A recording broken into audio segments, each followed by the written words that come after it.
Hey, welcome to Men on Scandal. This is our weekly look of the TV show Scandal from a male point of view. And we got the full house today. Mark Clark in New York City and Troy Johnson in Washington, D.C. I'm Tony Scott in St. Louis. And last night's episode was called Baby Made a Mess. And we found out early on what the hell that was about. Man, I thought Halloween was over. But we start out, man, that Fitz and Olivia are talking on the phone, and she's making her demands. He wants to know about this hope thing. There's still hope. What is this hope thing? You told me we had hope. Where are we now? I haven't seen you. She says, I want a full report on Jake before we talk about what hope is. He's trying to spend some time. Olivia is down with hope as long as Jake is fitting under all of the prerequisites of the Geneva Convention. So it's two completely different two ships in the night. Yep. Now, unbeknownst to Fitz, Melly's in the background listening.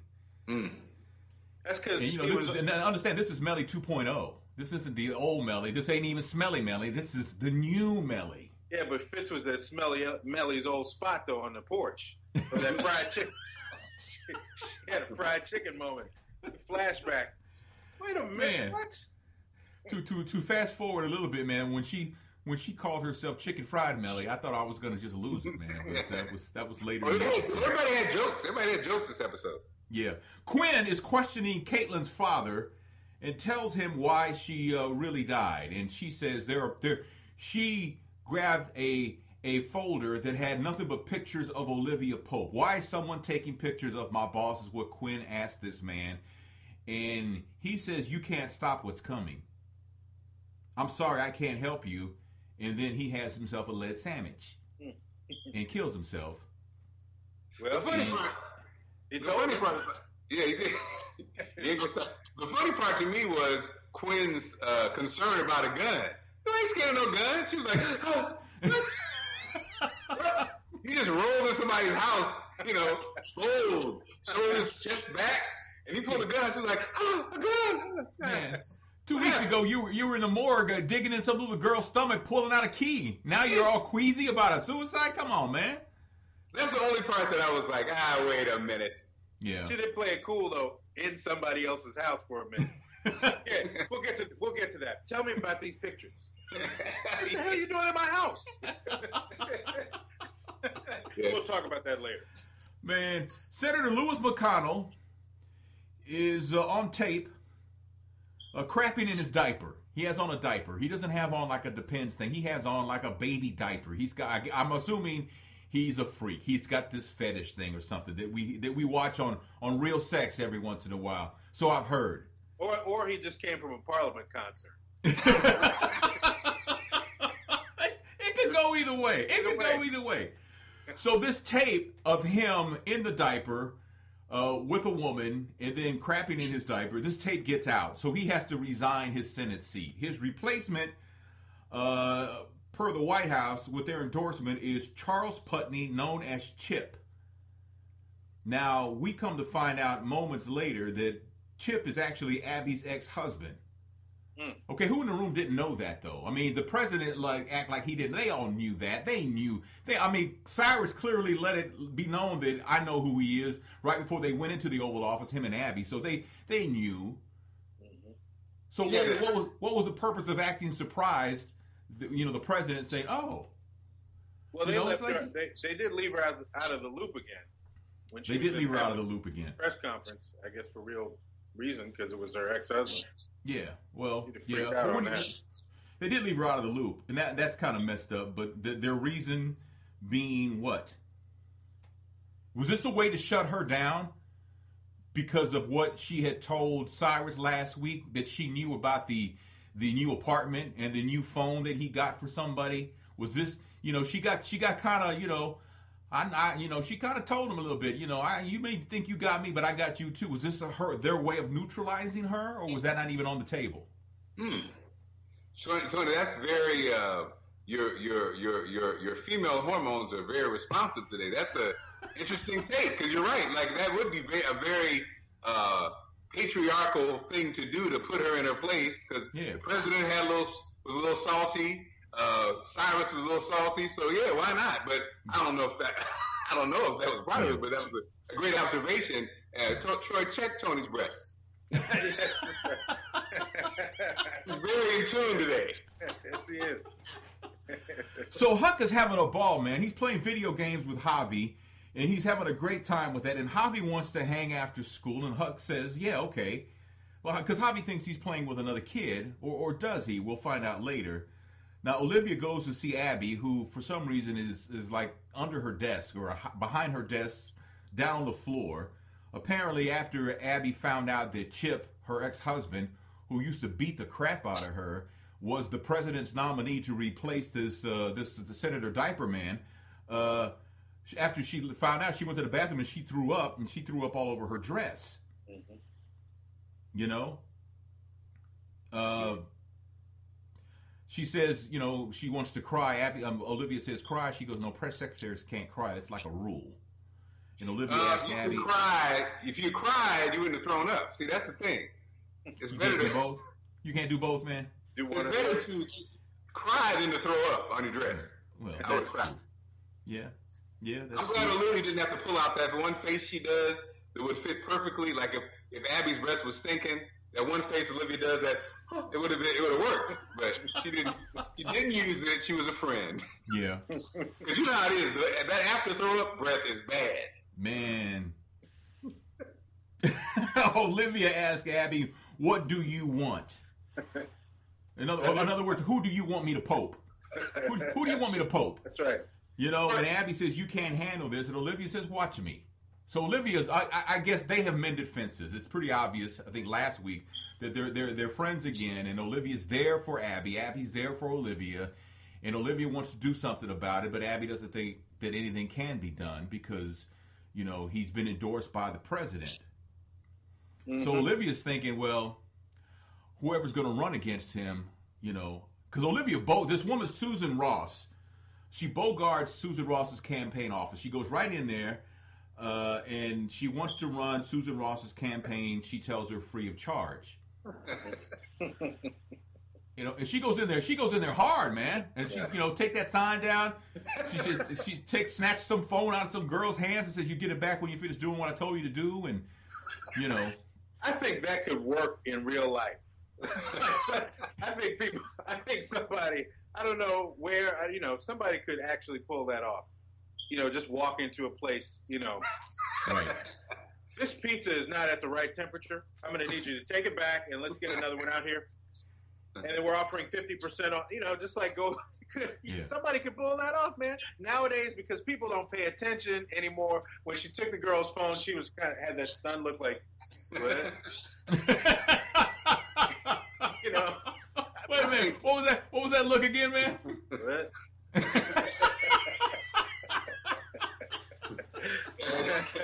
Also, because Olivia's hair was snatched, her hair was that feather was right. You know, yeah. I think that seduced them all. They were like, "Wow, yeah, you get your Farrah Fawcett on, damn, damn, feather up, just shot." Olivia wants to make a couple of tweaks to Susan Ross's look. She calls it a couple of tweaks. I think it's more than that. They need some dirt on Chip without using the fact that he used to beat Abby. So they're looking for something else. But when they were tweaking Susan Ross's look, they had to wax the mustache. They had to redo the hair. You know, they had to give her facial. They had to do a lot of things to get her just to look more soft. Unibrow. The unibrow. Shrek had to take that. The unibrow. Sure. She had that I'll be sure going. I'll be sure. So Liz goes to talk to Melly about how Melly can help shape foreign policy. So Liz has gone back to the well. You know, last week she talked, you know, when Bitsy was on last week, and Liz kind of put the bug in the ear about the closing of some army bases and stuff, and then Melly came out later on and spoke on that when Melly decided she was going to be more like Bitsy. Right. Don't we all want to be more like Bitsy? I do. Yeah. So Liz goes back to talk to Melly about how Melly can help do that. And they leave that right there. But Olivia calls David because Olivia wants to get into Supermax, the prison. And, you know, David's like, no, that place holds people who eat people, you know. David had some good lines. He had some good lines. He did have some good lines. He says, what did he say? This is not prisonmeat.com or whatever. That was a great line. Yeah. Prisonmingle.com, yeah. I've been poped and I don't know it, is what he wants to know. Who said it was Jake that I wanted to visit? Because he's assuming that she wants to see Jake. So she says, I didn't say that. She wants to see Secret Service Tom is what she wants to do. This is where it starts to get really interesting because she meets him in the warden's office, which is off the book. So there's no paper trail of her actually going there to visit Tom because it's in the warden's office and she didn't have to sign in. So Tom is sitting there meeting with Olivia and he looks at Olivia and he says, I've never really looked at you. And you are beautiful. Who ordered you to kill the president? Huh? What? Who ordered you to kill the president's son is what Olivia says. And Tom's like, well, why did you leave him? Why did you leave the president? Because you have so much power over him. And they go back and forth with that. And then he tells her, your father. They start talking about Eli Pope. He tells her, you don't have a father. You have command. You don't have a dad. You got command. Tom flipped the script on her. She came in as normal in her white coat, like, tell me all that you know. Give me the answers. Yeah. Didn't you see what I did at that campaign office? Yep. Yep. And Tom just was like, look, what's up with you? What's going on with you? Yeah. And kind of shut her down for a minute. For a minute, because, he even told Olivia that Fitz went to her apartment while she was gone, and he made some kind of noise. He says he wasn't crying, but it was some kind of noise, and it concerned him. But he also told Olivia, I could never protect the president from you. I could protect him from everything, except that bullet he took in the second season. But, but he tells her again, you are beautiful. You are Helen of Troy. They all love you. Who ordered you to kill the president's son? And he says, Jake Ballard. Man. So he's sticking to the story that Eli Pope told him to stick with, that Jake ordered the killing of Jerry Grant, the president's son. He was trained. Yep. And that noise was the same noise that Bernie Mac made in Kings of Comedy.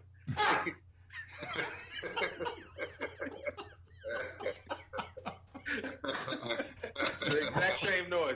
Unidentifiable, not sure what happened. But it was a noise, it was frightening. What was that noise again?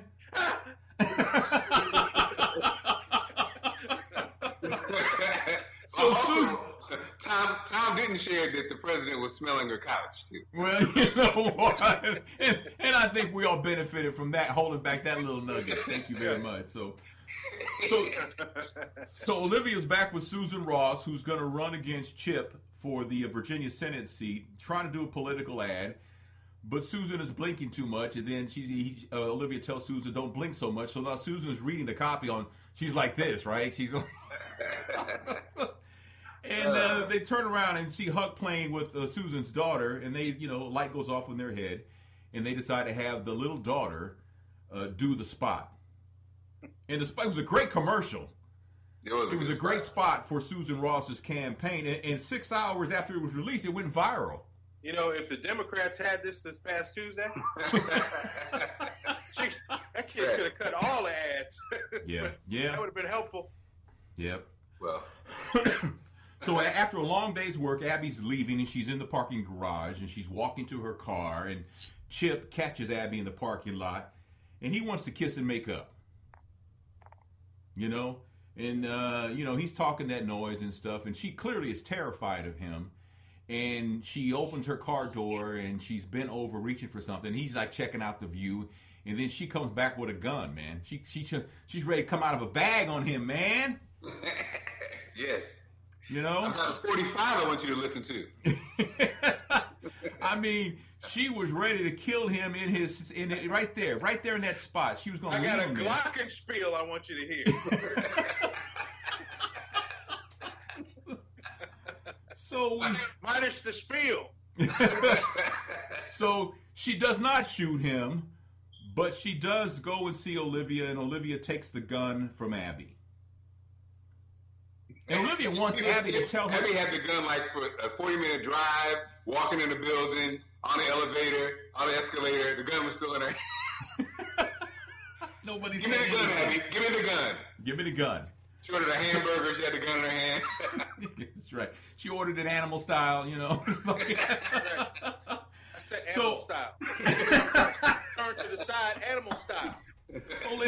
Olivia takes the gun. She wants Abby to tell the world her story. And Abby says, women who tell their story, like Anita Hill and Monica Lewinsky, where are they now? That's a great point. Shonda Rhimes pissed them off. They were both in their panties eating Cheetos, watching the show.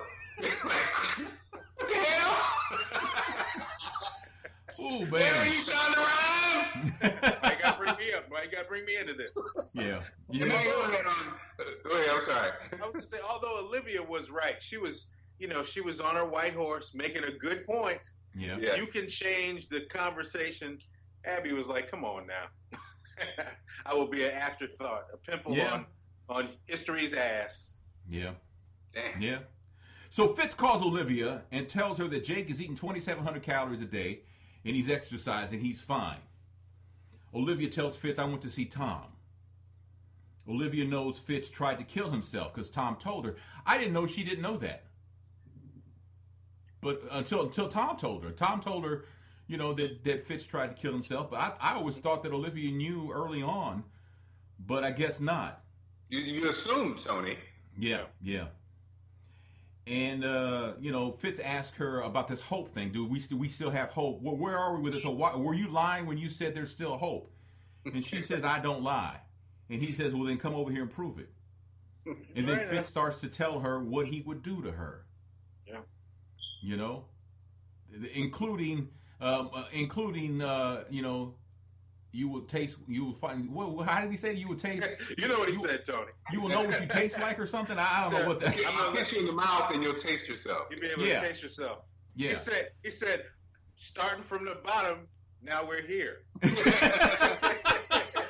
then you'll be able to taste yourself. I think he said, actually, I'm starting from your bottom. Now we're here. Started from your bottom, now we're here. and Olivia was like, oh, Lord, I'm getting hot. But then again, I do have a wool coat on. As usual. You know, and she starts unbuttoning. And she starts unbuttoning, man. It's like it's going to be some kind of thing, man, over the phone. All them buttons, we had never seen the end of that. And then he hung up on her. I mean, he straight played her on that, though. Let's call it what it is, man. He reeled her in and then he dropped her. But Tony, on that scene, many notes were taken across the country. Many rewinds. Oh, that's going to be used from now on. You just heard on national TV, I'm going to come up there and give you a kiss on your mouth and let you taste yourself. That's what you saw on TV. I hope the kids were asleep. Yeah. Well, and I like to see, I love this because the older demographic, the older sisters, they're like, ooh. Right. And then the young girls are like, and so, the young freaks don't even, but the older, like a 53-year-old, like, no, you get it. Man. Also,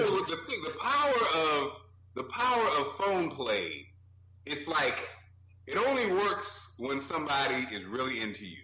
Yeah. Because if they're not into you, it sounds ridiculous. Yeah, okay, great. Look, versus, and then what? It's kind of, right. You got to be the right person. So don't everybody try this. Know your position, okay? Right. Don't try. Yeah, that's true. And then she apparently clearly was worked up, man, because she's just like, Yes. What was that, man? That's where you're supposed to be grabbing them keys. That's it. Yeah, that's it. Was she on her couch or on her bed? She was sitting on the edge of the bed, I thought. Yeah. With a coat on? Well, she had walked in, and she went in her bedroom. Maybe she was getting ready to take off her coat when the phone rang. Okay. Come on, y'all know why she had the coat on. The fall collection at Macy's. Come on. gotta sell these coats, man. There was a lot of interaction on Twitter last night because I follow Kerry Washington on Twitter, and people were asking her about that coat. Yes. You know, and apparently it's a Prada coat or something. I don't know what the deal is on that. So we go to commercial break. We come back. Huck is at the arcade to meet Javi, but he keeps his distance. He's not gonna go up to Javi because he'll come off looking like a perv because he thinks that Javi doesn't even know who he is.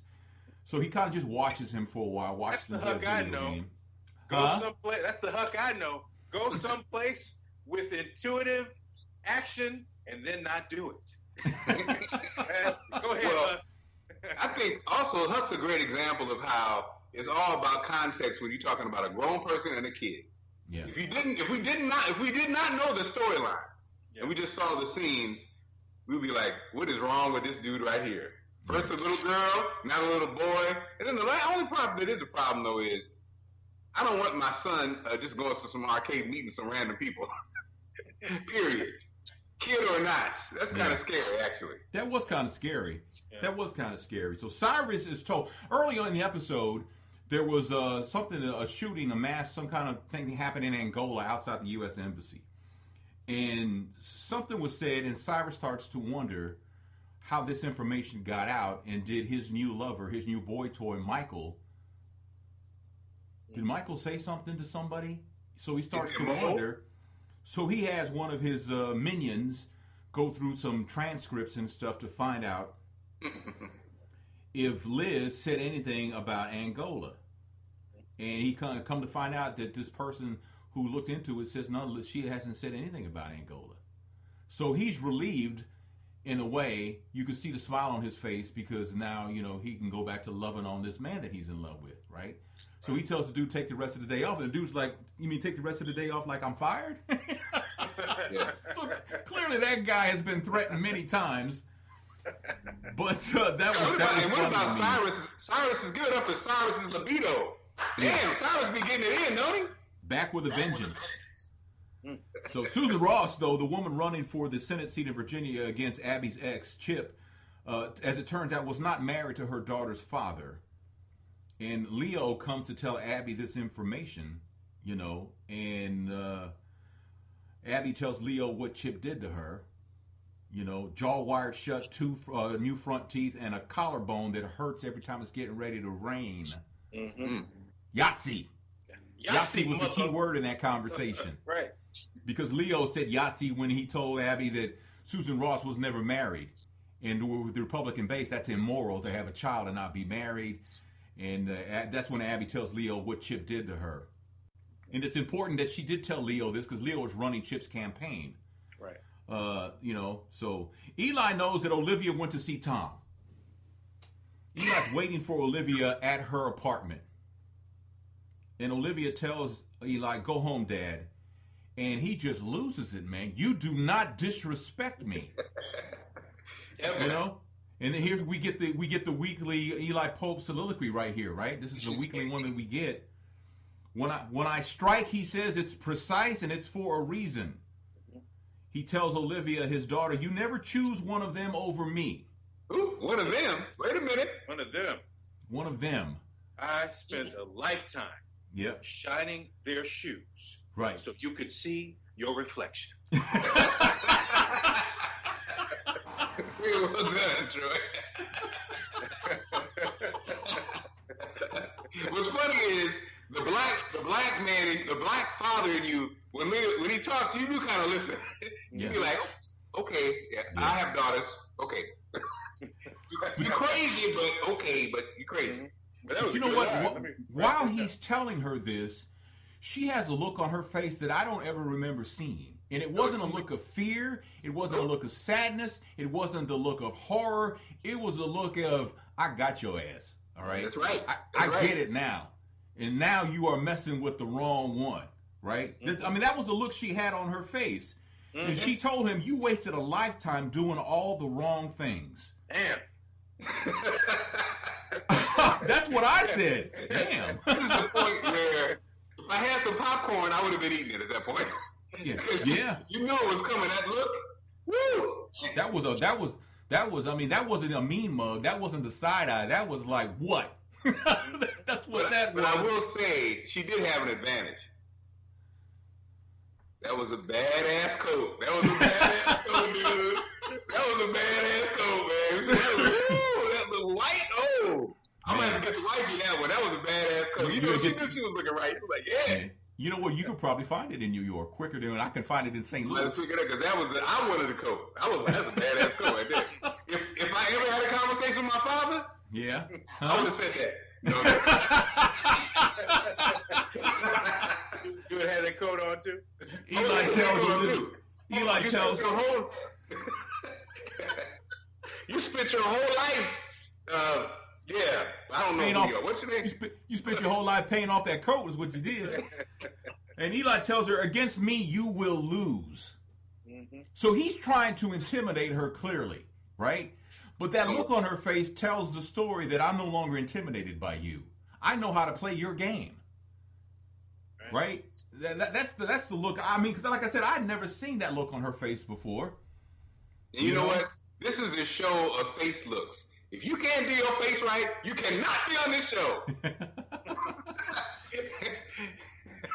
You don't even have to hear the script. You can look at people's faces and know what the hell's going on in every scene.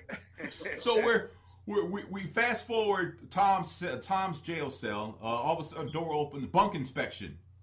Mm-hmm. And the guard says, I got a message from command, and then he just shanks the hell out of Tom several times. Stab. Ow. I mean, it was repeatedly done, to the abdomen, mm-hmm. And then Tom drops, and the guard walks out and leaves him there. Yeah. He said, what did the hand say to Tom? Shank, shank, shank. Shank, shank, shank. Shank, shank, shank. Shank your belly. Shank your belly.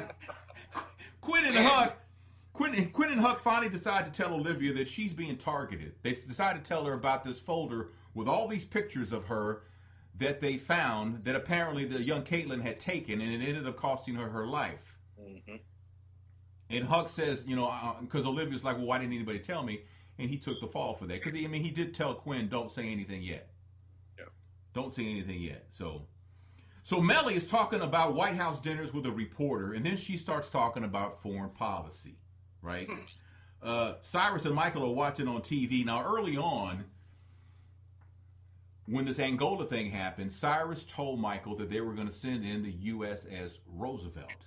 Mm-hmm. But they were not sending it. I don't even know there is a USS Roosevelt, but they made one up. But I mean, they said the USS Roosevelt. I'm sure there is a USS Roosevelt. But Mellie mentions the USS Roosevelt on TV when they were sending in what, the USS Truman. Okay. And they got the USS Obama was on hold. so Mellie mentions the USS black ship. Mellie mentions the USS Roosevelt. And then Cyrus has this Florida Evans look on him. Damn.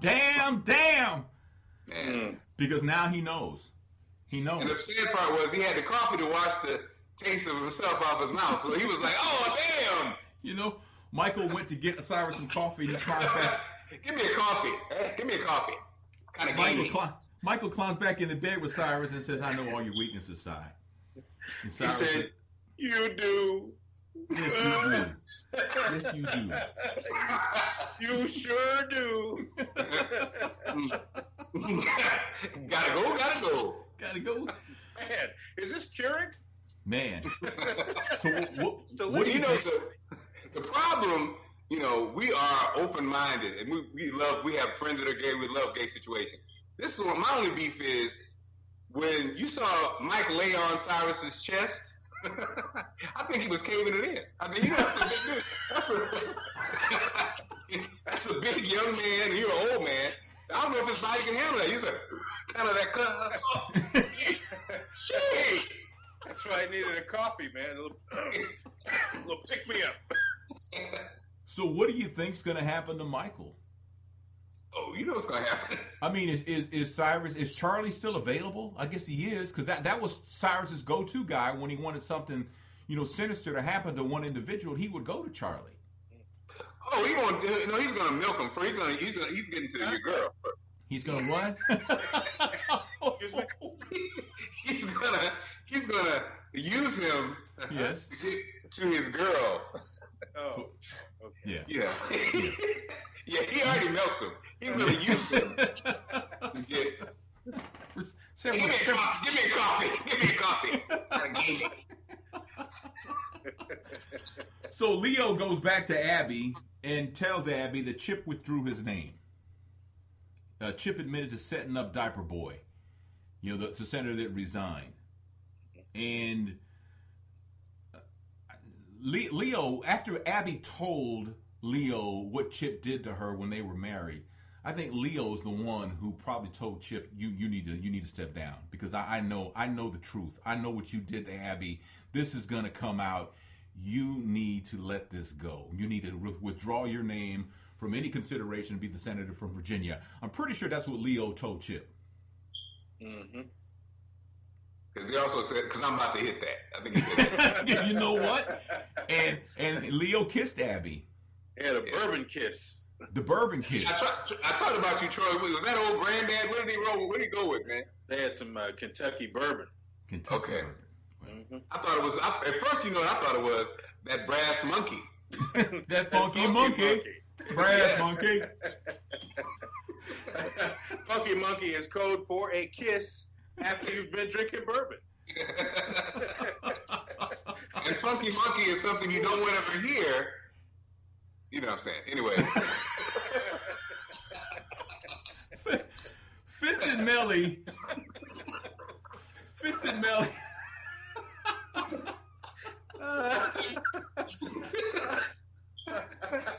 I guess not here, or in the Oval Office. No. Oh man, that was yet another name when Melly was off the chain. Yeah. Smelly Melly man. A funky monkey is never appropriate in any situation. No. No, it's at the bar. Not even at the zoo. So, Fitz and Melly are on the balcony and they're talking about Angola. Fitz is telling Melly, you got to stay out of my business when it comes to this foreign policy, this official presidential stuff. You got to don't stop, quit doing that. Stop that. Stop it. And then Fitz's phone rings, Mm-mm. and he doesn't want to answer it. Damn. But so Melly does, and guess who it is? It's Olivia Pope. And then Melly gives Fitz the phone, and she gives him the nostril of disgust. The. Mm-hmm. Yes. And Olivia goes to see. By the way, though, Olivia didn't give a damn, did she? Yeah, I want to speak to Fitz. Yeah. What I loved about the scene was you forget that this dude is married. You're like, well, having fun. Well, you're like, oh, damn, he is married. I forgot. Sorry. After trying to give somebody a check down, trying to give his wife a check down about what she's doing. Oh, here's your phone. It's Olivia. Ass. So Olivia goes to see Tom, who's in the hospital recovering from the shanking that he got. Mm-hmm. And Tom finally tells Olivia that it was Command who ordered the killing of the president's son. And I guess, and Harrison. Was Harrison like a throw-in? I think Harrison's still at play. I think Harrison's coming back. Yeah, I do too. I do too. I don't think so. But that last piece of information, though, that's what I think set it all off, though, right? Where he said that. Also, Harrison said, what did he say? I'm blank now.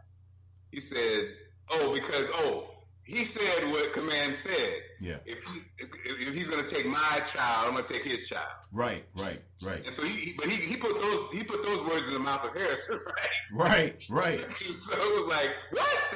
Okay, that's going to get somebody killed right there. Well, Olivia records her conversation with Tom, admitting that it was actually Command who ordered the killings, and she plays it for Fitz. And Fitz says, "Why did Tom confess?" And Olivia tells him, "He's a B613 agent. I handled him." Yeah. So now she's Command Junior. She got a little dad up in her. She got some dad up at it. And we come to find out that the guard who shanked Tom was paid by OPA to shank Tom, but not to kill him. Because he didn't. I mean, as many times as he got shanked, you would thought he would have bled out, man. I mean, he got shanked, several times, but he didn't die. So so in my mind, I'm thinking the guard shanked him several times, but not really, but didn't kill him. It was overacting, Tony. It was just a good scene. They decided to put it in the show. Well, you know what? You shanked him 79 times, but the facial expressions were. Let's print that.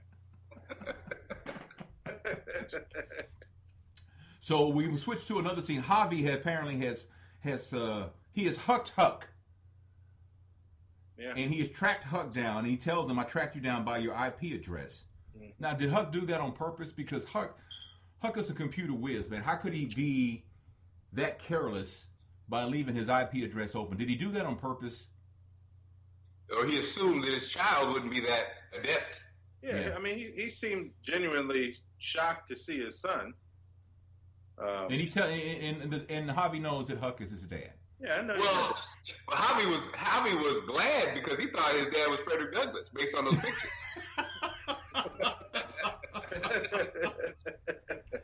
That is true. I think we covered that in one of our first episodes, man. So my daddy singing the Tavares. The Tavares. Together, baby. Fitz and Olivia decide to go see Jake. Mm-hmm. And apparently now apparently, what was that, Troy? Well, they brought Jake to the situation room. To the situation room, right. Yeah. And apparently now they're all going to join forces to go after Eli, go after Command. Mm-hmm. This is where last night's episode ends. Is the three of them in a room, and it doesn't look like it's going to be confrontation. In fact, Jake's got this look on his face, like, "What the hell y'all get ready to do to me now?" I hope it's not a threesome. The Oval. No, I don't think that was on the table. So there's gonna be some conflict later on, though. There is going to be some conflict later on. Hey guys, we won. Now what do we get? Fitz is like, "Well, I got hope." Jake's like, "Well, I got Pope." So, so the episode ends there, man. What did I miss? Tony, you're spot on again. Tony, week by week, just doesn't miss a beat. Well, give this man a job. Right. Oh, really? Listen to Mark, somebody, please. So I guess we'll see what happens next week. Though it was a great episode. There was lots of great one-liners in this episode. David Rosen, the way Joshua Molina delivers those lines as David Rosen is a skill. It's a skill set not many people have. That's true. No, that's true. And I'm giving Tom. Tom gets the Brubaker today because Tom had his command moment. When he delivered his lines. He was breaking down Command. I thought that was good because I really hadn't seen that side. I mean, he's just mainly a killing machine. He sounded like Rowan, though, too. That's true. Apparently, you have to talk like this when you're in command. Well, that's kind of Shatner-ish. Yeah, that was going to say that's Captain Kirkish. Yeah, a little bit. And also, Olivia's wardrobe and hair, flawless. She woke up like this. I never noticed Abby had that deal right here before. Little Abraham Lincoln? Yeah, I didn't notice. Hers is colorless though. It's not a little, not a little mole. It's a mole, but it's colorless. But I didn't notice before. Sorry. A colorless mole. Nobody really cares about that, I guess. That'll be the name of the next episode. A colorless mole. Also, I thought it was interesting. Normally, they do a bigger build-up for the title, like they gave it to us right off the rip this time, right? Normally, usually you find out at least 30 minutes in. Yeah, you kind of get the. Man, you got to get that out of the way once people start dropping deuces in diapers. Let's move on. And they did not revisit the diaper either. They let that go. Okay, that's enough. Dropping deuces in diapers. I like that actually. That's going to be part of the title of our episode today. So there you go. That's your Men on Scandal this week. The episode called Baby made a mess. There you go. I threw the alley-oop up there, man. Nobody grabbed it, man. Oh, yeah, I'm sorry. We appreciate you watching. If you can share this, that'd be great. Repost it. A lot of positive feedback. Actually, people left. One lady left a message, want to know where the hell Mark's been. Mm-hmm. And can we still say Mark is part of this if he hasn't been on? I was like, well, yeah. I mean, what I'm trying to just do or die, baby. We're doing this. People taking attendance on this show. Yeah. Okay, let's see. There's Tony, Troy. Oh, Mark, absent. Right. As you can see, I found my palatial estate to be able to do it, so we're fine. Yeah, we're good. Yeah. We're good. So appreciate you watching so much. All right, we'll talk to you next week. That's Mark Clark in New York. Troy Johnson in Washington, D.C. I'm Tony Scott in St. Louis. Look for us next week for another Men on Scandal. And don't forget Men on Everything. That's right. Men on Everything is our other program. Let's put us on everything, like a hot dog.